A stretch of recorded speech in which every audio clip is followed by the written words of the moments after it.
প্রিয় দর্শক, আসসালামু আলাইকুম। দেশ ও দেশের বাইরে থেকে যেখান থেকে আমার এই অনুষ্ঠান প্রতিনিয়ত দেখে থাকেন, কৃষি কথা ইউটিউব চ্যানেল থেকে তাদেরকে জানাই আন্তরিক শুভেচ্ছা অভিনন্দন। শুরু করছে আজকের প্রতিবেদন, সঙ্গে আছে আমি এরশাদ হোসেন। প্রিয় দর্শক, আজ আমি আপনাদের নিয়ে আসছি জয়পুর জেলা পাঁচবিবি উপজেলায়। এখানে এক ভাই, উনি মুরগির খামার গড়ে তুলছেন, যেখান থেকে প্যারেন্টস করার পরে এবং সেই ডিম থেকে বাচ্চা উৎপাদন করে থাকেন।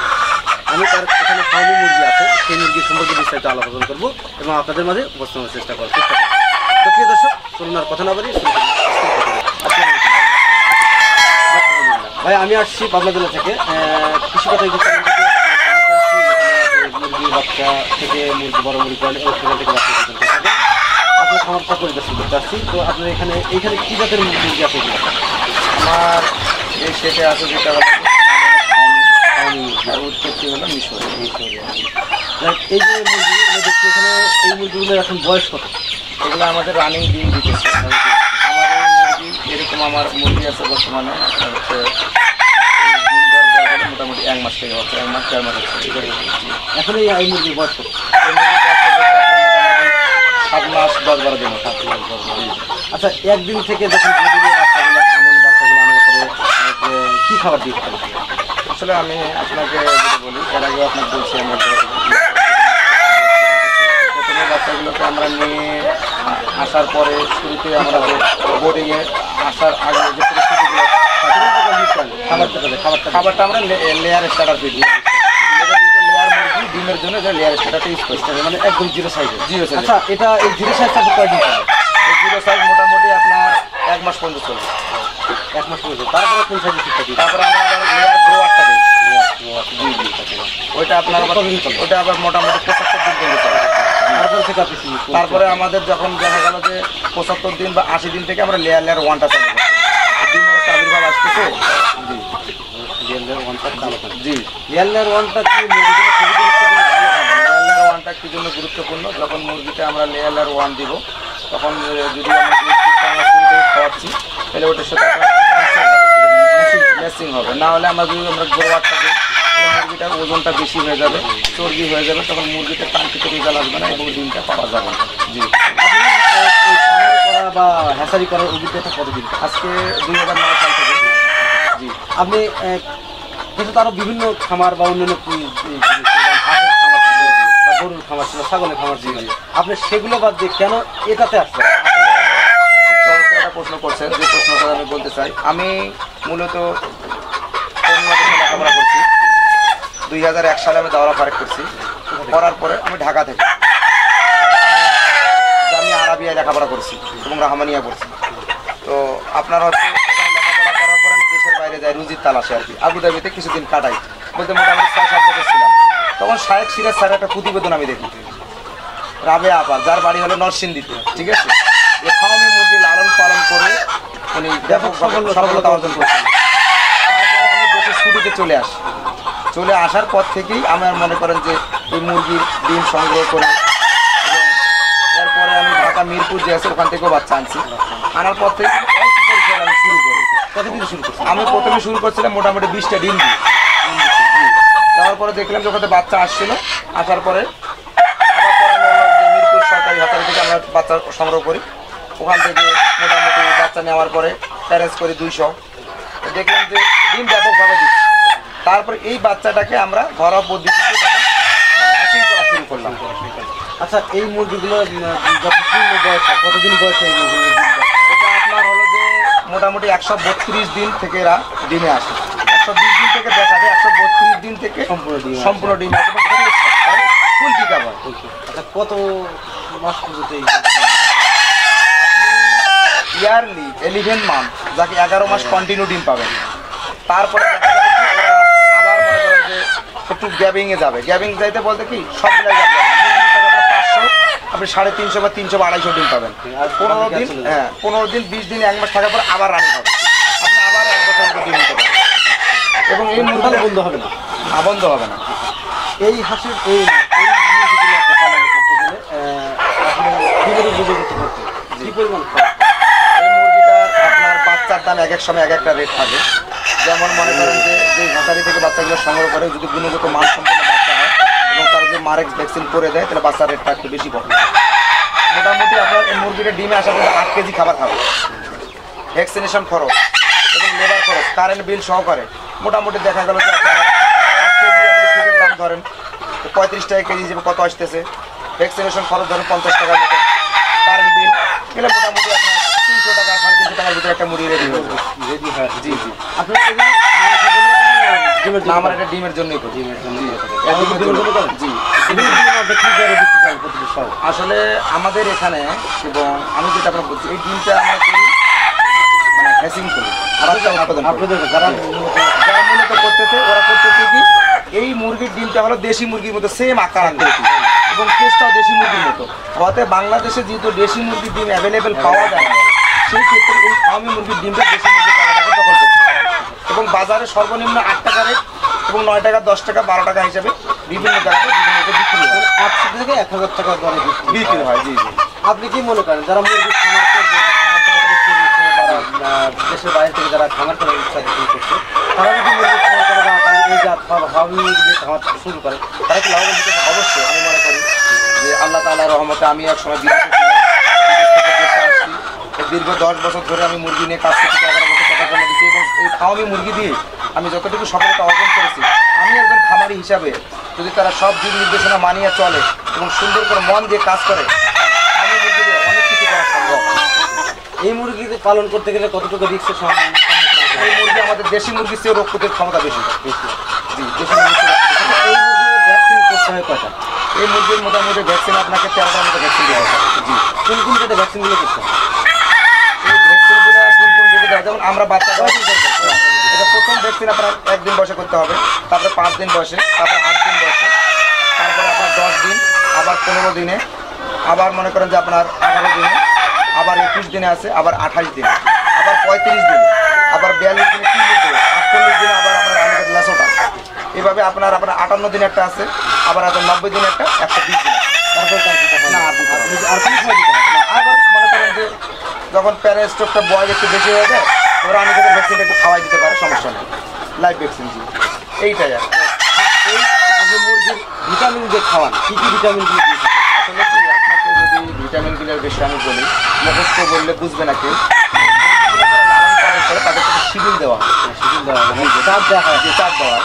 মুরগিগুলোকে যখন দিনে রানিং থাকে তখন ওদেরকে ইসেল দেওয়া হয়, এডি ইসেলটা কেন দেয়? ইসেলটা ডিম ফর্মুলার জন্য দেওয়া হয়।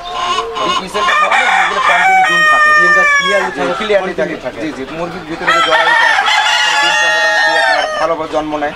ডক্টরেরা মানে সায়েন্টিস্টরা যারা বলে যে ইসেলটা প্রথম সপ্তাহে 3 দিন, কোনো সপ্তাহে 2 দিন মারার মতো আছে, ক্যালসিয়াম, এই সমস্ত জিনিসগুলো দিলে মোটামুটি মাল্টিভিটামিন দিলে আলহামদুলিল্লাহ ভালো থাকে। বুঝতে পারছি আপনি আপনি এত কিছু শিখলেন কথা, আপনি কি পুরো প্রশিক্ষণ নেওয়া আছে? না, আসলে কি প্রশিক্ষণ বলতে কি আমাদের জয়পুরহাট ডিস্ট্রিক্টটা হলো যে সোনালী মুরগির প্রাণ সেন্টার, জামাল স্যারের মাধ্যমে যিনি আমাদের উল্লাপাড়াতে ওনার কাছে সোনালী মুরগির উৎপত্তি নিয়ে আসছে ওনার কাছ থেকে, এবং আমি বাংলাদেশের যুব উন্নয়নে ট্রেনিং দিচ্ছিলাম। আমি 3 মাসের ট্রেনিং করছি, পরে আবার 6 মাসের করছি, টোটাল আমার 2 সাড়ে 9 মাসের আছে। এবং আমি বিভিন্ন স্যারদের সাথে উঠা বসা করি এবং আমাদের জয়পুরহাট প্রাণী সম্পদ অধিদপ্তরের যে হাসান স্যার আছে উনি আমাদের সবসময় খোঁজ খবর নেয়। মানে বিভিন্ন কোনো সমস্যা আছে নাকি, মানে বাংলাদেশের যে প্রাণী সম্পদ অধিদপ্তরগুলো আছে প্রত্যেকটা জায়গাতে আছে, যেমন আমাদের কাজ দিতে আমরা যথেষ্ট পরিমাণ হেল্প পাই, তাদের কাছ থেকে নিয়ে এত দূর চলা আর কি। মুরগি পালনের ক্ষেত্রে কোনো সমস্যা হয়ে থাকে, যেগুলো ধরেন আমরা দেখতে পাচ্ছি যে ইতিপূর্বে আমাদের দেশে যে ভাইরাসের আবির্ভাব ঘটেছে, ইতিপূর্বে তো ছিল না, বর্তমানে যেটা অবস্থা করছে। তো কিছু কিছু রোগ আছে হঠাৎ করে হয়ে যায়, হঠাৎ করে হয়, এটা হচ্ছে হয়তো আমাদের জানাও থাকে না বা আপনাদের বোঝারও ভুল থাকে, জানাও থাকে না, সেক্ষেত্রে আপনারা কাজ শরণাপন্ন হয়ে থাকেন। আসলে হিসাবে আপনার এই কথাটার উত্তর আমি কেমনভাবে দিব, শরণাপন্ন হয়ে বলে খামারিরা যদি ওই রকম রোগের সম্মুখীন কখন হয়, যেমন আপনাকে 13টা বা 12টা ভ্যাকসিনের শিডিউল আমি দিলাম, এই ভ্যাকসিন শিডিউলটা যদি তারা না মানে তাহলে কিন্তু ওই ভাইরাসের আক্রান্ত তারা হয়। দেখা যায় যে ওইরকম ভাইরাস আক্রান্ত হলে বেশিরভাগ মুরগি বাঁচে না, বা আপনি ট্রিটমেন্ট যখন করতে যাচ্ছেন দেখা যায় আপনার 1000 মুরগি আছে 300 হয়ে গেছে। ঠিক আছে কথাটা? আমার মধ্যে 300 হয়ে গেছে। তো এই ক্ষেত্রে আমি সতর্কতা অবলম্বন করতে বলবো, আমরা প্রাণী সম্পদ অধিদপ্তরের শরণাপন্ন হয় এবং তারা আমাদের ট্রিটমেন্ট দেয় এবং ট্রিটমেন্ট দিলে আল্লাহ তাআলার রহমতে ভালো হয়। কিন্তু এরকম কোনো ধকলে আজ পর্যন্ত আমার অভিজ্ঞতাতে আমি এরকম পড়িনি। কেন পড়িনি? স্যারের একটা কথাই বলে, রিফাত সাহেব আপনি যে কোম্পানি চালাচ্ছেন বা আপনি আজকে আমার পরিমিত কোম্পানিতে ফার্মি মুরগি মোটামুটি আমরা 4000 মতো পালতেছি এখন। প্রতি সপ্তাহে আমাদের বাচ্চা উৎপাদন হচ্ছে এবং বিভিন্ন খামারিদের মাঝে আমরা বাচ্চাগুলো তুলে দিচ্ছি। তো একটা হলো ওই যে মানে নিয়মগুলো মানা, এই মুরগির নিয়মে এমন কিছু নাই, 3 বেলা সঠিকভাবে খাবার দিতে হবে, এই আসলে করতে হবে, এটা হলে আর অন্য কোনো রোগ হয় না। প্রিয় দর্শক, খামারে যিনি হাটের মালিক বা খামারের মালিক, যার এখান থেকে যিনি প্যারেন্টস করে এখান থেকে বাচ্চা উৎপাদন করার পরে বিভিন্ন জেলায় সেল করে থাকেন, আমি তার কাছ থেকে অনেক গুরুত্বপূর্ণ কথা জানলাম। তার কাছ থেকে যে কথাগুলো জানার পরে যে কথাগুলো আমার বুঝে আসছে সেটা হচ্ছে মুরগি বা খাবার করতে গেলে আপনাদেরকে অবশ্যই সঠিক পরিচর্যা এবং সঠিক পরিকল্পনা গ্রহণ করতে হবে, তাহলে আপনি খামার করলে আরও কিছু গুরুত্বপূর্ণ কথা শুনবো সেই খামারের কাছ থেকে। আচ্ছা, আপনি এই খামারটি করাতে গেলে অবশ্যই আমি তো জানি যে সরকারি যে প্রাণী সম্পদ অধিদপ্তরে সেখানে রেজিস্ট্রেশন করতে হয়। আপনি খামারটি কি রেজিস্ট্রেশন করি যে সুযোগ সুবিধা বলতে যে সরকার থেকে অনেক সময় যে দেখা গেল যে আপনি একটা খামার করছেন, যদি রেজিস্ট্রেশন ভুক্ত না হন, এলাকা ভিত্তিক যদি কোনো লোক কমপ্লেন করে, ঠিক আছে, আপনার খামারটা উঠে যাবে। তো যখন আপনি সরকারের কাছে রেজিস্ট্রেশন করে নেবেন বা রেজিস্ট্রেশন আওতাভুক্ত হলেন, তখন সরকার জানতে পারবে যে অমুক এরিয়া অমুক জায়গাতে একটা হ্যাচারি বা খামার আছে। এটা একটা সুযোগ সুবিধা। যদি কোনো ধরনের বড় আকারেজ ঘটে যায় তাহলে সরকার হেল্প করে থাকে, বিভিন্ন পর্যায়ে ঋণ বা অনেক কিছু হেল্প করে থাকে। যদিও মনে করেন যে আমাদের এরকম হয় না, এই সুযোগ সুবিধাগুলো। এবং সরকারি ক্ষেত্রে অনেক কিছু যেমন ভ্যাকসিন থেকে শুরু করি অনেক কিছু আমরা সরকারিভাবে পাই। অবশ্য আমি মনে করি যে বাংলাদেশের প্রত্যেকটা খামারিকে রেজিস্ট্রেশনভুক্ত হওয়ার দরকার। রেজিস্ট্রেশন করতে গেলে কী কী ডকুমেন্টারি দরকার? রেজিস্ট্রেশন করতে গেলে প্রথমত আপনার পরিচয়পত্র লাগবে, আপনার ট্রেড লাইসেন্স লাগবে, আপনার এই কয়টা জিনিস হলেই মোটামুটি একটা ফি নেয়। সেটা কী পরিমাণ? এটা আপনার হচ্ছে মুরগির উপর বেসিস করে কতগুলো মুরগি? যদি আপনি 1000 মুরগি একটু করেন তাহলে মোটামুটি আপনার 500 থেকে 1000 টাকার মতো লাগে। জি, বেশি টাকা লাগে না। তো সরকার থেকে না, এটা আপনার প্রতি বছরে এটা তো আপনার হয়ে গেলে যখন রিনিউ করবেন আপনি কর যেটা আছে আপনি আর যে আয় করতেছেন এটা আবার কর ট্যাক্স আলাদা আছে, এটা আবার আমার আলাদা। কিন্তু আমার কোম্পানিটা যে একদিন ছোটো ছিল, আল্লাহ তাআলার রহমতে আপনাদের দোয়া এখন মোটামুটি 8 বছর হয়েছি, সরকারকে সম্পূর্ণ কাগজ ক্লিয়ার করে ওদের থেকে সুযোগ সুবিধা যেহেতু ভোগ করেন, জি জি, তাহলে তারা যা প্রাপ্য সেটা তো আপনাকে দিতে অবশ্যই অবশ্যই। জি, দর্শক, খামার করতে গেলে অবশ্যই আপনাকে গভর্নমেন্ট থেকে যে সুযোগ সুবিধা পাবেন সেটা নিতে গেলে অবশ্যই গভর্নমেন্টের কিছু রুলস মেনে নিতে হবে। এই মেনে নিলেই তাহলে আপনি গভর্নমেন্ট থেকে অনেক সুযোগ সুবিধা পাবেন এই খামার পরিচালনা। সেই কথাগুলো শুনলাম সেই হাসারি মালিকের কথা। আচ্ছা, এই মুরগিগুলো যখন ডিমের উপযুক্ত করে থাকেন, এই মুরগির করার পরে এই মুরগির যে রোগগুলো হয়ে থাকে সেক্ষেত্রে ভ্যাকসিনগুলো করে থাকে। আমি আরও কিছু সমস্যা দেখতেছি, সমস্যা না সেটা কি সেটা বুঝতে পারি না। আপনার প্রতিটি মুরগি দেখতেছি ঠোঁট কাটা, এর কারণটা কি? আসলে কি মুরগিগুলো আমরা এই কারণে ঠোঁটটা দিই, যখন এখানে মোরগ এবং মুরগি থাকে এদের ঠোঁটটা দিতে আবদ্ধভাবে থাকে, এই জন্য এদের পরে কি মাটিতে ঠোকরানোর অভ্যাসটা বেশি। বা একটা মুরগি আরেকটাকে যখন ঠোকর দেয়, ঠোঁটটা কাটলে তখন ওরা করে কি ঠোকরটা দিতে পারে না এবং পাছাটা ফুটা হয় না। ওরা দেখে যে পিছনে লালের মধ্যে ডিম পড়ে, ওই লাল ডিম দেখলে ঠোকর দেয়, ঠোকর দিলে বাচ্চা রক্ত থেকে নাড়িগুলি বার করে ফেলে। এবং এটা সায়েন্স এটা বলছে যে যখন আপনার মুরগিটা বয়স 2 মাস বা 2.5 মাস হবে তখন আপনি ঠোঁটটা কেটে দিবেন, ডিমের আগে আরেকবার কেটে দিবেন, তাহলে কী হবে মুরগিটা কোনো সুস্থ সবল হবে, একটা মুরগি আরেকটাকে আক্রমণ করতে পারবে না। এই কারণে ঠোঁটটা জি জি এতে কোনো শারীরিক এই ঠোঁটটা কাটার আগে আমি ইনফরমেশন দিই একটা। আমার রেনাকে নামে একটা ওষুধ আছে, রেনাটা কোম্পানি, ওটা আমরা 2 দিন চালাই, তারপরে যেন ঠোঁট কাটে দেয়। কীভাবে চালান এটা? এটা আমরা 1 গ্রাম 2 লিটার পানিতে দিই। এটা আপনার হচ্ছে মুরগি আপনার যতটুকু পানি খাবে ওই অনুযায়ী আপনাকে দিতে হবে। এটা কোনো নির্দিষ্ট নয়, মানে 1 গ্রাম 2 লিটার পানির মধ্যে দিয়ে দিতে হবে। 2 দিন চালাই। এখন যদি আমি 4 লিটার সেক্ষেত্রে 2 গ্রাম আমাকে দিতে হবে। জি জি, নির্দিষ্ট নয়। না এই যে এই মুরগি পালনের তো আমি আপনার তথ্য থেকে জানতে পারলাম যে আমি মনে করি বা আপনার জ্ঞান থেকে জানলাম আপনি মুরগি পালনে 100% লাভবান হওয়া যায়, যদি কেউ করে তাহলে লাভবান হতে পারে। আচ্ছা, এই বাচ্চাগুলো উৎপাদন করার পরে কোনো খাবার যদি বা নতুন খাবার করতে চায় তারা যদি আপনাকে ফোন করে বা বাচ্চা চায় সেক্ষেত্রে আপনি করার পরে কী তাদেরকে আমরা বাচ্চাটা দিয়ে আমি যে কোনো খামারে আমাকে ফোন করলে আমি তাকে শুরুতে আগে বলি যে আপনি যে খামারটা করবেন এই খামারটাকে আবেগে করবেন না বাস্তবে আপনি করতে পারবেন। আমি তাকে ফোন করি যে আমি রিফাত বলি যে ভাই বাস্তবে করবো, তো বাস্তবে যদি করতে যান তাহলে আপনি শ্রম দিতে পারবেন কি না, আপনি এখানে ধৈর্য ধরে কাজ করতে পারবেন কি না, এই 3টা জিনিস আপনি যদি আগে স্থির করতে পারেন তাহলে আপনাকে আমি বাচ্চা দেবো, তাহলে আপনাকে এই বাচ্চা দেবো। আর যদি না পারেন তাহলে অযথা আপনার পয়সাগুলো নষ্ট করার কোনো মানে নেই আমি মনে করি। যখন আমরা আমাদের সঙ্গে যোগাযোগ করে তাদেরকে আমরা বাচ্চাগুলো দেওয়ার আগে আমাদের নির্দিষ্ট একটা রেট আছে, আমরা মারেক ভ্যাকসিন করি। মারেক ভ্যাকসিন করার পরে তাদেরকে বলি যে আমাদের একটা শিডিউল আছে, এই শিডিউল অনুযায়ী চার্ট আছে, এই চার্টটা অনুযায়ী আপনাকে বাচ্চাগুলো লালন পালন করতে হবে এবং এটাকে মেনে চলতে হবে। যদি মানে চলতে পারেন তাহলে আপনি আমাদের সঙ্গে যোগাযোগ করতে পারেন। কারণ আপনি আমাকে বলতে দেবেন ভাই 1000 বাচ্চা দিলেন, বাচ্চা মরে গেল, ড্রাইভারটা আপনার উপরে আমাদের উপরে স্বাভাবিক, ঠিক আছে। আমার যখন তাদেরকে আমাদের ফোনে অর্ডার হয়, আমরা ওখানে বুকিং নেই, বুকিং নেওয়ার পর নির্দিষ্ট টাইম নেই, ওই টাইম অনুযায়ী বাচ্চা আমরা ডেলিভারি দিই। বাচ্চা ডেলিভারি আগে ওদের যা যা প্রস্তুতি থাকে সম্পূর্ণ ক্লিয়ার করার পরে আমরা বাচ্চা ডোর টু ডোর পৌঁছাই দিয়ে আসতে আমাদের নিজস্ব পরিবহন। আপনাদের রিফাত ভাইয়ের সাথে কথা বললাম, অনেক সময় অনেক কথা বললাম, ভালোই লাগবে, আপনাদেরও ভালো লাগবে অনেক সাথে কথা বললাম। যাদের বাচ্চা প্রয়োজন রিফাত ভাইয়ের কাছে সরাসরি ফোনে যোগাযোগ করে বাচ্চাগুলো সংগ্রহ করতে পারবেন, কারণ তার নাম্বারটা ডিসক্রিপশনে দেওয়া থাকবে এবং তার কোম্পানির সম্পর্কটা আমাদের চ্যানেলে ভিডিওতে দেওয়া থাকবে। তো দয়া করে ওখান থেকে আপনার নাম্বার সংগ্রহ করে তার সঙ্গে যোগাযোগ করতে পারবেন।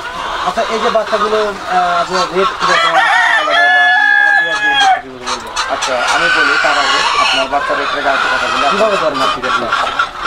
মানে তারা তো সবে জানতে পারলো যে মুরগিটা কতটুকু খরচ হয় বা কতটুকু কী হয়, ডিম কত বছরে পায় এটা তো জানলো না তারা।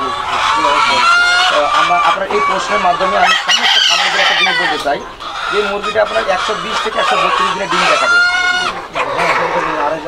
জি, ডিম দেখা যায় এবং ডিম দেখা দেওয়ার পরে মোটামুটি তারা 18 মাস পর্যন্ত ডিম দেয়, না পারলে একটা না। আপনার মুরগি যদি থাকে 1000, আপনি 700, 650, 700, 800 ডিম এরকম ডিম পাবেন, মানে 80% ডিম আপনি পাবেন ইয়ারলি 11 মাস। ওই ডিমটা যখন পাবেন তখন মনে করেন যে মোটামুটি 18 মাসে আপনি ডিমটা নিলেন। ডিমটা নেওয়ার পরে যদি আপনি মুরগিটা রিজেক্ট করে দেন আবার মাংস হিসেবে আপনি বিক্রি হবে, তারপরে ডাবল করে এটা আপনার স্থানীয় বাজারে বিক্রি হবে, সোনালী মুরগি দ্বারা বিক্রি করে এদের কাছে বিক্রি হবে। আর আমাদের বাচ্চার রেট মনে করেন যে আমরা যেহেতু ওই বাচ্চাটাকে ভ্যাকসিন করে বাছাই করে দিই এবং মারেক ভ্যাকসিন করে দিই, রেটটা অবশ্যই বিভিন্ন আছে এবং এই বাচ্চার রেটটা আমরা বিডার বাচ্চা যেহেতু আমাদের একটু খরচ বেশি পড়ে, সেক্ষেত্রে আমরা কখনো মনে করেন যে বাচ্চার রেট নেই 30 টাকা, আমরা কখনো 35 টাকা, কখনো আবার 26 টাকা, বিভিন্ন টাইপের বিভিন্ন রেটে আমাদের বাচ্চা বিক্রি হয়, স্থায়ী কোনো রেট নেই। বুঝতে পারছি। জি জি। আচ্ছা, এটা বাচ্চা মানে বাচ্চা রেটটা ওঠানামা করে এবং এই রেটটা তাদের বাসায় পৌঁছে দেওয়া পর্যন্ত, একদম বাসায় পৌঁছে দেওয়া পর্যন্ত। প্রিয় দর্শক, আমাদের রিফাত ভাই যে কথাটা বললেন, বাচ্চা পালনের বিভিন্ন তথ্য আমরা পূর্ব ভিডিওতে দেখছি। এখন যে ফার্ম মুরগি যে লাভবান হওয়া যায় এই মুরগি পালন করে, সেই কথাটা রিফাত ভাইয়ের সাথে জানলাম। কেন জানলাম? কারণ হচ্ছে এই বাচ্চা থেকে মুরগি পালন করে 4.5 মাসের ডিম আসে এবং পরিপূর্ণ ডিম আসে এবং এই মুরগিটা আপনার 18 মাস পর্যন্ত ডিম দিয়ে থাকেন। এই ডিমগুলো দেওয়ার পরে আপনি সেই মুরগিগুলো অবশ্যই কাটা দামে বিক্রি করতে পারবেন। গাছের ফলও খাবেন, গাছও খাবেন, দুটোতেই লাভ। তাই মুরগির খামার করুন, দেশ করুন আর রিফাত ভাইয়ের কাছ থেকে বাচ্চা সংগ্রহ করুন, সঠিক পরামর্শ পান এবং খামার করে সফলতা অর্জন করুন। প্রিয় দর্শক, আমাদের সেই রিফাত ভাইয়ের সাথে অনেক কথা বললাম, নষ্ট করলাম। তার কাছ থেকে বাচ্চা নিলে আপনার যে সমস্ত সুবিধা পাবেন। আমি মনে করি যে আমি যেসব হ্যাচারিতে বা যে ভিডিও করছি বা ভিজিট করছি বা আমার চ্যানেলে ভিডিও দিয়েছি, তারা এতটুকু প্রতিষ্ঠিত আমাদের দেয়নি। তো তার কাছ থেকে বাচ্চা সংগ্রহ করলে আপনারা অনেকেই ঠকবেন না। তো প্রিয় দর্শক, খামার করুন, দেশ গড়ুন, এই প্রদর্শনী আজকের প্রতিবেদন এখানেই সমাপ্ত করছি। ভালো থাকেন, সুস্থ থাকেন, আল্লাহ হাফেজ।